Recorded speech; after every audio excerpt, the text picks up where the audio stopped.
Good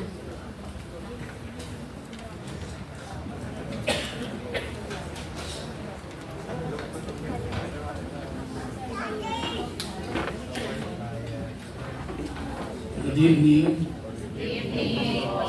Hindi ko kayo makita, ang dilim niyo. Yun. Para mas may sa ako.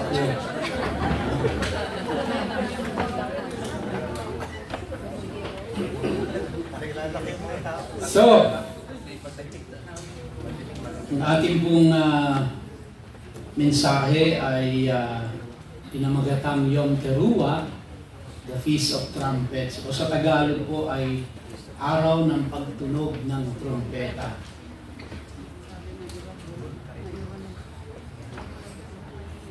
Ayaw. Diba? Sa Biblia, binigyan ng Diyos ang kanyang bayan ng mga espesyal na araw para alalahanin at ipagdiwang taon-taon. Sa Hebreo, ang tawag sa mga banal na araw na ito ay Moedim. Ibig sabihin ay itinakdang panahon. Ang Diyos po ang nagtakda nito, no? Hindi po ang tao. At ang layunin ng mga araw na ito na alalahanin ang mga ginawa ng Diyos noon at asahan ang katuparan ng kanyang mga pangako sa hinaharap. Isa sa pinaka-misteryosong pista ng Biblia ay ang tinatawag po na Yom Teruah o Araw ng Pagtunog ng Trompeta. Ginaganap po ito tuwing unang araw ng ikapitong buwan sa kalendaryong Hebreo. At makikita natin ang utos tungkol dito sa Leviticus chapter 23 at sa Numbers chapter 29. Sa hindi ko mabasa. Ayan. Kalit tayo. Ano po ba ito? What Yom Teruah is? It is a holy day of rest and show our blast.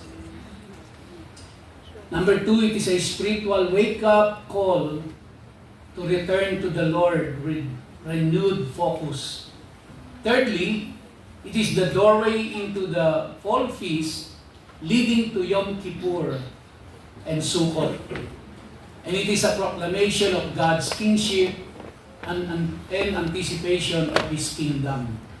Kaya po, mula ngayon hanggang sa Yom Kippur, ito po ay araw ng pagsisisi sa mga kasalanan na ating pong nagawa. Ito yung panahon ng pagninilay at panahon ng repentance.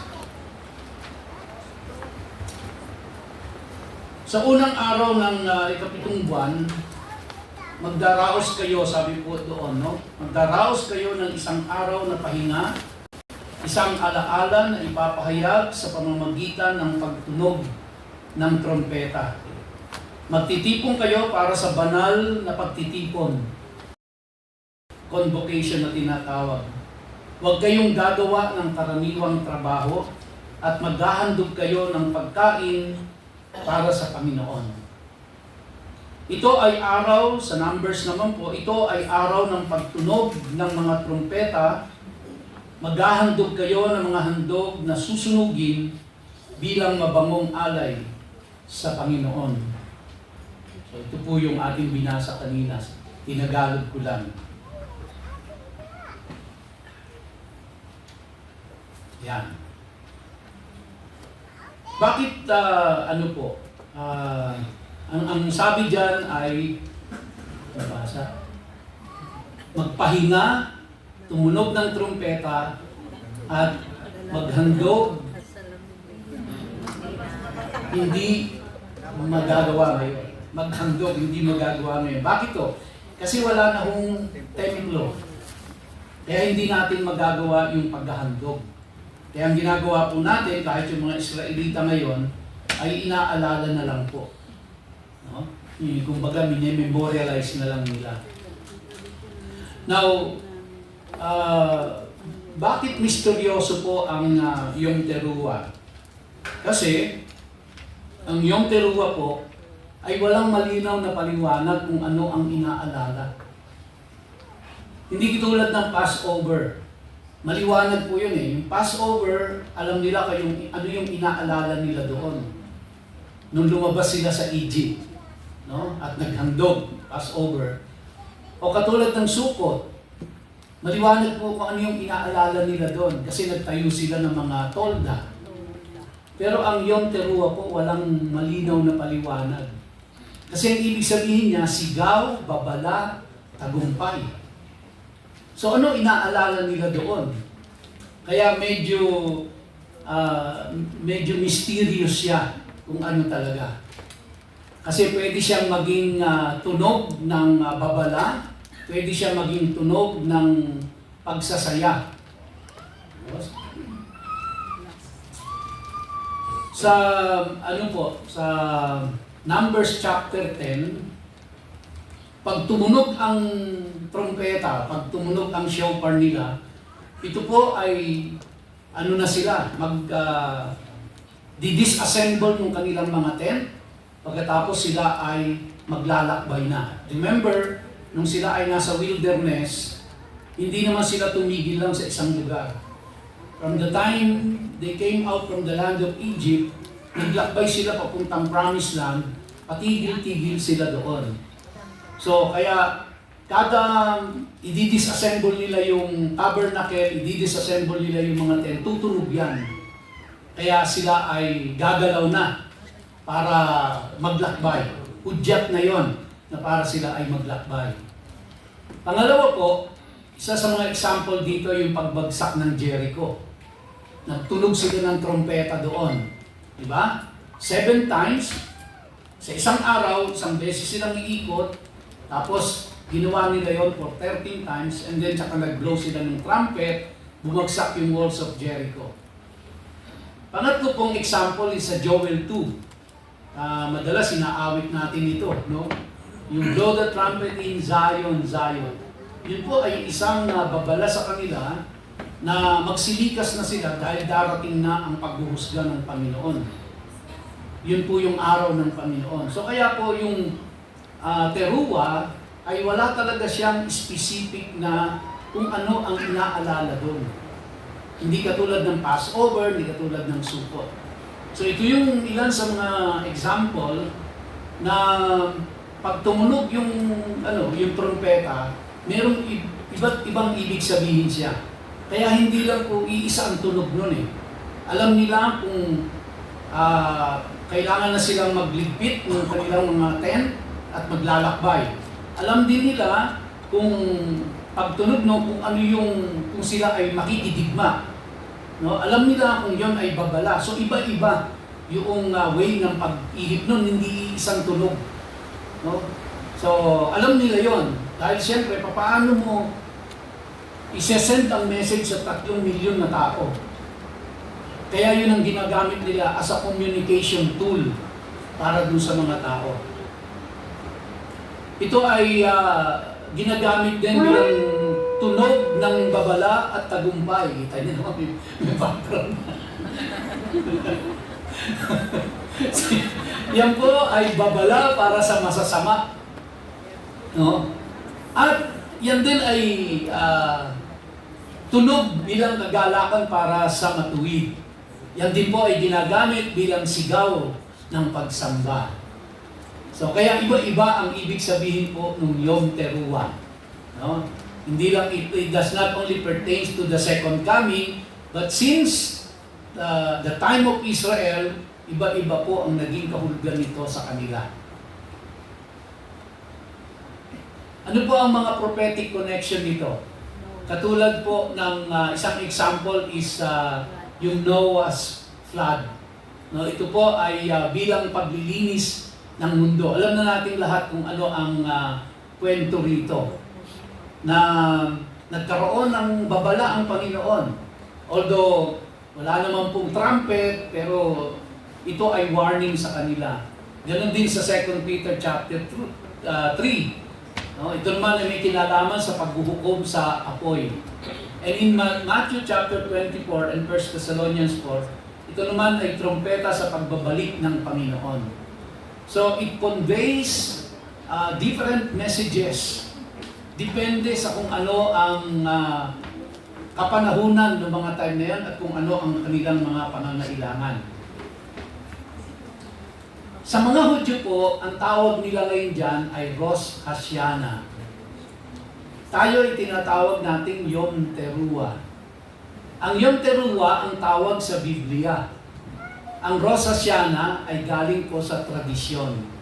Kaya ngayon, kung kayo po ay nakamonitor sa Israel ngayon, they are celebrating the Yom Teruah, but they don't call it Yom Teruah.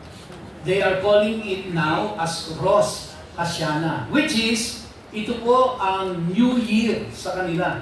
So kaya mula po kahapon hanggang ngayon, ang Israel po, kahit nasa kalagitnaan ng digmaan sa mga oras na ito, they are celebrating their New Year. So kaya mula kahapon hanggang ngayon, ay New Year ang sineselebrate po ngayon sa sa Israel. So ito dahil according sa Exodus chapter 12 verse 2, ito ang unang buwan, ang simula ng taon. So kaya New Year sa kanila ngayon. At maganda ngayon ang New Year doon kasi para ikutuman nila. No? Mga bomba, talagang sumasabog ang mga building. Yun ang totoong New Year. So, but they are still celebrating it. Kaya ang tawag po nila diyan ay Rosh Hashanah. Kaya yung Rosh Hashanah, kung maririnig nyo, hindi po yan ang biblical na tawag talaga diyan. Ang talagang tawag diyan is Yom Teruah. No? Yom Teruah. Alright. Paano ipagdiwang ngayon? Paano ba nila pinagdiriwang ngayon? Nabanggit ko na po sa inyo last Sunday, di ba? Na dahil nawala na yung templo, yung pong mga pamamaraan nila ng sa sacrifice, yung pagdiriwang and all that, nakalimutan na ng tao. Imagine nyo, di ba? From the time of Babylon, 70 years, wala silang templo. Tapos, nung sila po ay, nung giniba na yung templo na yon, in AD 70, hanggang ngayon, 2,000 years, wala ho na silang naging practice. Kaya yung mga sumunod na generation, 2,000 years yun ha, yung mga sumunod ng mga generation, hindi na nila alam talaga kung paano sineselebrate. No, hindi na nila alam, kaya nag-invento na sila nag-invento, kaya ang lumabas po, yun ang naging tradisyon. Kaya nalihis na rin sila lahat talaga sa kung paano sineselebrate ito sa Bible.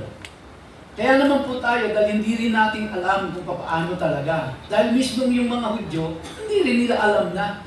Kaya ang ginagawa po nila, minememorialize na lang nila. Okay? So, yun po yung ginagawa natin ngayon. Minememorialize natin yun dahil yun din ang utos ng Panginoon sa kanila. No? So, una po ay magpahinga. Ito po ay, complete rest talaga ito dahil ito yung panahon po na kung saan magpiprepare na sila para sa Yom Kippur, which is the Day of Atonement. Yun na yung paghingi ng tawad ng buong bayan ng Israel. So nasa preparation period na po sila. So starting tomorrow, preparation na po yan para doon sa Yom Kippur ng mga Hudyo. Yun, sinusunod nila by calendar kasi yun. Pangalawa po, paano yung pinagdiriwang ito? Tumunog ng trompeta. So they still practice that. Yung nagtutunog sila ng trompeta and then makisama sa iba. Ibig sabihin, ito po, gathering. Kasi it's a holy convocation, kaya banal na pagtitipon yun, kaya nagtitipon pa rin sila. Yun nga lang, the practice nga ay kung ano na yung naging nakasanayan base sa kanilang tradisyon. Pang-apat po ay panahon ng pagnililay at pagsisisi. As I have said, pag-start tomorrow, nandun na po yung panahon ng kanilang pagsisisi. nag-re-reflect na sila sa kanilang mga sarili, and then they started repenting of their sins. Kasi nga, they are now preparing themselves for the Yom Kippur. Anong traditional na gawain? Ito po yung isa. Tinatawag nilang ano yan? Tashit. Tashit. Nananalangin sa tabi ng tubig. No? Nanalangin sila. Tradisyon po ito, hindi ito galing sa Biblia. Yun na nga po, yun ang dahilan kung bakit parang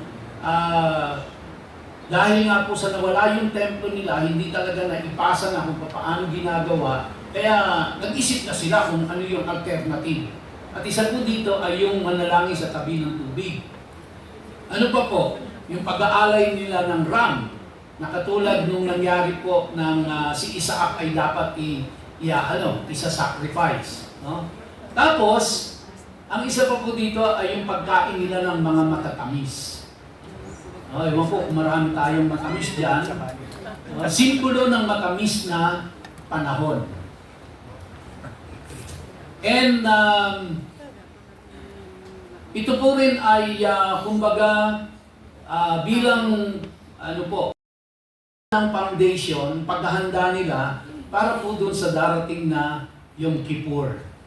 Kaya they started to again come before the Lord and ask for forgiveness, and this is the way of again building themselves before the Lord. Now, sa 1 Corinthians chapter 15, verses 51 to 57, ayan po, sulat dyan, "Behold, I tell you a mystery, we shall not all sleep, but we shall all be changed. In a moment, in the twinkling of an eye, at the last trumpet, for the trumpet will sound, and the dead will be raised incorruptible, and we shall be changed. For this corruptible must put on incorruption, and this mortal must put on immortality. So when this corruptible has put on incorruption, and this mortal has put on immortality, then shall be brought to pass the saying that is written, death is swallowed up in victory." So, meaning, this is also where they celebrate po ang, kumbaga, yung muling pagkabuhay, walang hanggang buhay at tagumpay sa kamatayan.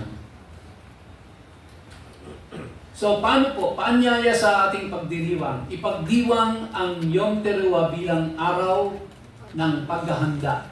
Paghahanda saan? Paghahanda po sa muling pagbabalik ng Panginoon. Alam niyo, malapit na ho ito. If you are monitoring what is happening now in Israel, alam niyo po ba na sa kabila ng maliwanag pa sa sikat ng araw, na talagang nung October 7, 2 years ago, nung inatake ng Hamas ang Israel during the festival, at 1,000 plus na tao ang minasakir doon, plus hanggang ngayon they have 48 hostages, at talagang maliwanag po sa mga balita na yung mga humanitarian na help ng Israel para do sa mga civilian ng Gaza ay hinaharang ng mga Hamas. Tapos yung mga tao ginagamit nila as human shield, and they are committing murders talaga. Very clear in the media. Pero just this morning I heard na meron ng 5 bansa ulit ang nagpahayag ho ng suporta nila sa Palestinian state. Ibig sabihin, bubuhayin, gusto nila magkaroon ng sariling state ang Palestine. And sabi ni Netanyahu, hindi kami papayag ng ganyan. So, ilan na hong bansa ngayon ang nagsasama-sama, nagpapakita ng support doon po sa kalaban ng Israel. So, ang Israel, sabi nila, hindi, kahit na iwanan pa sila ng Amerika, tatayo sila. No, hindi sila papayag. At yung pong Judea and Samaria ngayon, unti-unti nagtatayo ng mga bahay sila doon. Sila Benjamin Netanyahu, dahil i-occupy nila yun, dahil kanila yung Judea, kanila yung Samaria, kanila po yung Palestine na yan, yung lugar ng Gaza Strip, Kanila yung northern part na occupied territory din ngayon. So lahat po yan, kiniklaim na nila na kanila yung buong bayan ng Israel. Kaya naman, they don't get the support of the United Nations mismo. And doon po sa nangyaring botohan na maging Palestinian state yung Palestine, ang bumoto lang po ng no ay ang US, nag-iisa. And the rest of the countries na nandoon po bumoto ng for Palestinian state. Kabilin-bilin na ng Diyos diyan ang sinabi niya, ang sino mang maghahati sa bayan ng Israel ay parurusahan niya. So meaning to say, these nations, these countries, na hinahati nila ang Israel, they will be punished by the Lord. So meaning, mga kapatid, nakikita na ho natin kung ano yung pinrophesy sa Bible, na may iiwang mag-isa ang Israel at ang Diyos lang ang magtatanggol sa kanila. Nangyayari na ho ngayon yun. So we are now, kumbaga po, yung nandun na yung nasa yugto na tayo ng sa muling pagbabalik ng Panginoon. So, kaya ito po ay araw ng paghahanda. Itong Yom Teruah natin na ito as a church, ito po ay, hindi po ito isang parang okasyon lang natin ito. Isang programa lang. Ito po ay araw ng paghahanda. Araw ito ng pag-asa. At darating na ang ating hari. Kaya araw po ito na tayo ay dapat magalak. No? So, may this peace of trumpets awaken our hearts and center us on the Lord's voice. Sa pagkakataon pong ito, mga kapatid, tayo po ay saglit na yumuko. Tayo po ay magkaroon ng saglit na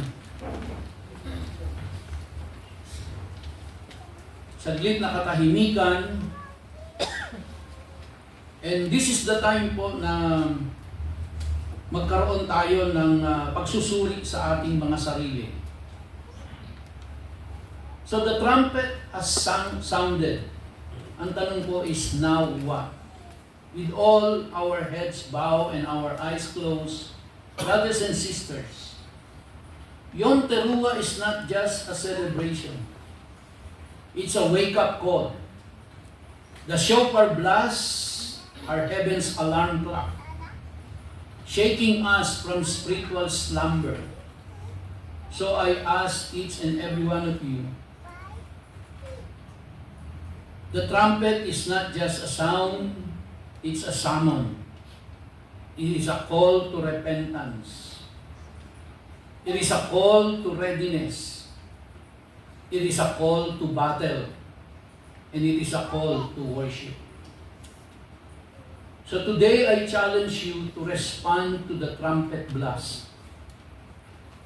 Repent deeply, not just of obvious sins, but of hidden pride, complacency, and compromise. Return fully. Come back to the Lord with your whole heart, not halfway, not lukewarm. Renew your purpose. Ask God what He's calling you to do in this season. The trumpet is sounding. Your assignment awaits. Ready yourself. Live as if the King is coming tomorrow, because one day He will. Let the sound of the shofar echo in your spirit tonight.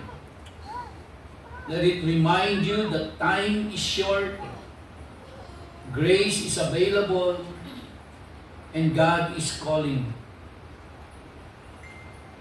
What is the trumpet revealing in you?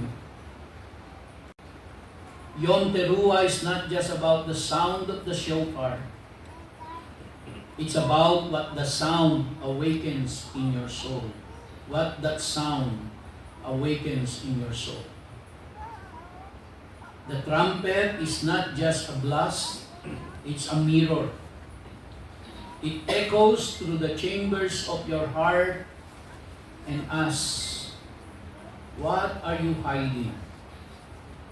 What have you buried beneath busyness, religion, or routine?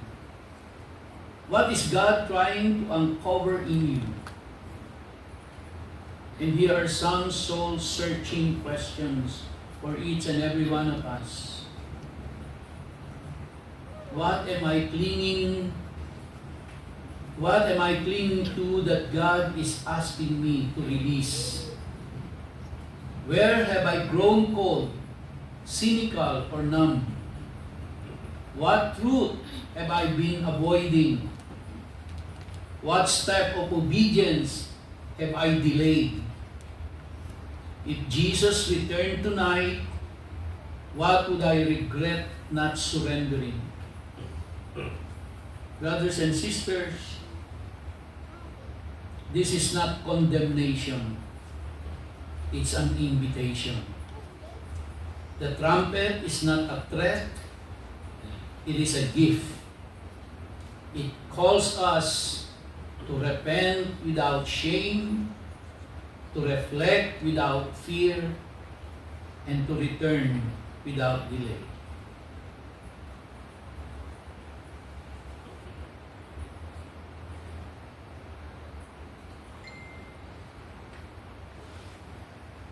Manalangin po tayo silently in our hearts, and let us come before the Lord,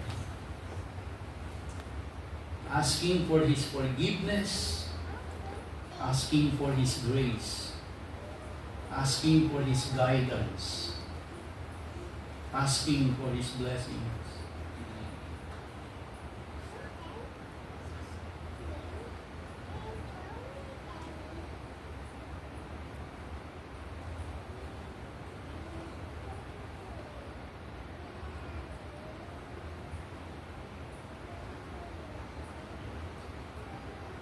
Aming Amang Diyos, aming Panginoon, lumalapit po kami sa iyo bilang isang katawan.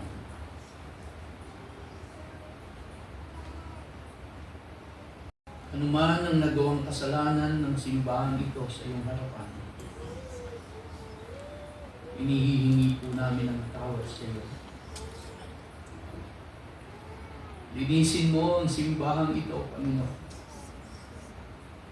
Hugasan mo ang simbahang ito at gawin mong matuwid sa iyong harapan.